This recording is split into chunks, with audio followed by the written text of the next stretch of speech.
Alright, here's a fairly quick problem. Okay, so we will first note that a squared equals 1 if and only if a equals a inverse. Now,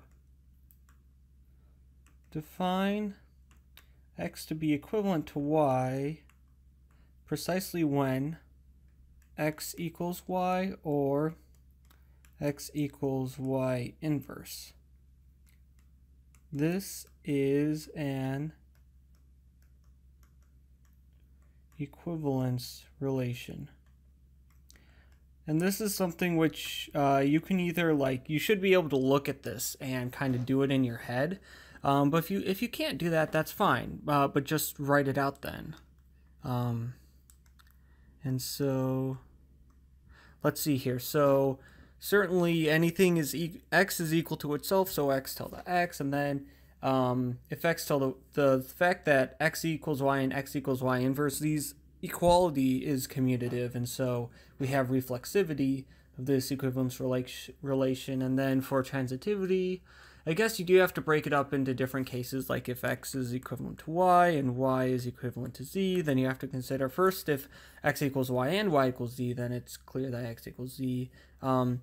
If x is y inverse and y is z, then x is y inverse, which is z inverse, and so you satisfy the one. And then if x equals y inverse and y equals z inverse, then x equals z inverse inverse, which is z, and so x equals z. And so that's how you do that. It's not too hard to say, but it's a lot harder to write because you have to write stuff, and I don't want to do that. So I'll just say it's an equivalence relation. So any finite group G, we're going to call it G. So G is even, and the equivalence class of 1, which I will denote by 1 bar, is 1. So, and of course the size of this is 1. So the size of this equivalence of the class is 1. Okay, so anyway, so the sum of the orders of all other equivalence classes is odd, right? Because every element belongs to an equivalence class, because this equivalence relation defines a partition. So anyways, okay, so for all for all G and G, the norm of G is 1 if and only if G equals, let's see here, if and only if G always equals G, but G equals G inverse,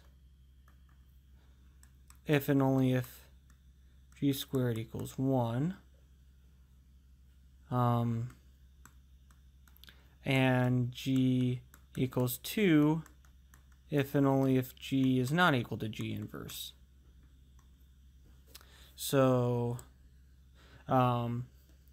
since so the sum of the orders of all other equivalence classes is odd, and it's a sum of things which are either 1 or 2, and so there must be some, we'll call it A and G, such that the norm of this equivalence class is 1, in which case A squared equals 1. And this is A in G set minus the element 1, because we've already excluded the element 1 from this consideration. And so there we go. We are done.